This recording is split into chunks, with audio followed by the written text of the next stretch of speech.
На этой неделе в Бахчисарае был задержан наш соотечественник, подозреваемый в причастности к запрещенной в Российской Федерации организации Хизбут Тахрир. Возникает ряд закономерных вопросов, как в Крыму появилась эта организация, кто позволил Хизбут Тахрир процветать у нас на полуострове. Чтобы найти ответы на вопросы, нужно вспомнить украинский период. Во многих странах Европы и арабского мира организация Хизбут Тахрир считается запрещенной. В Украине же, напротив деятельности организации, ничто не препятствовало.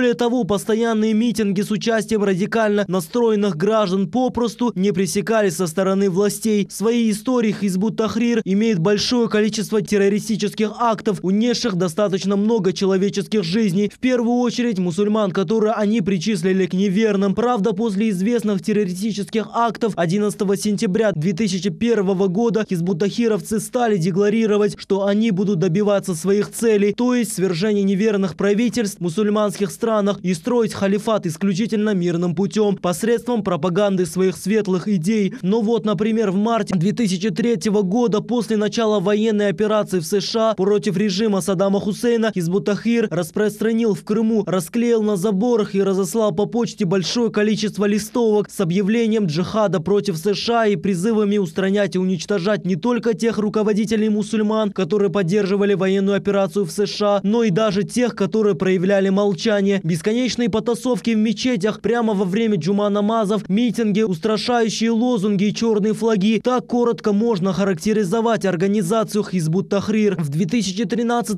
году в Симферополе открывается двухдневный международный форум, созданный организацией Хизбут Тахрир «Исламская партия освобождения». Тогда зампредседателя Меджлиса Рифат Чубаров заявил, что эта организация является марионеткой, руководимой из-за рубежа. Спекулируя на исламе, она дискредитирует крымско-татарский народ и Украину. Активно в борьбу с террористическими организациями в то время включались и Мустафа Джемилев, и Рифат Чубаров. Неоднократно заявляли о том, что рассматривают эти организации как деструктивные группировки, которые наносят вред прежде всего своему народу и дискредитируют ислам, цитата Мустафы Джемилева. Однако сегодня, будучи на Украине, как Джемилев, так и Рифат Чубаров открыто поддерживают террористические призывы участников партии и приветствуют разделение народа. Многие аналитики считают, что украинские власти удобно существование организации Хизбут Тахрир, поэтому издавна незарегистрированные партии не препятствовали проведению митингов.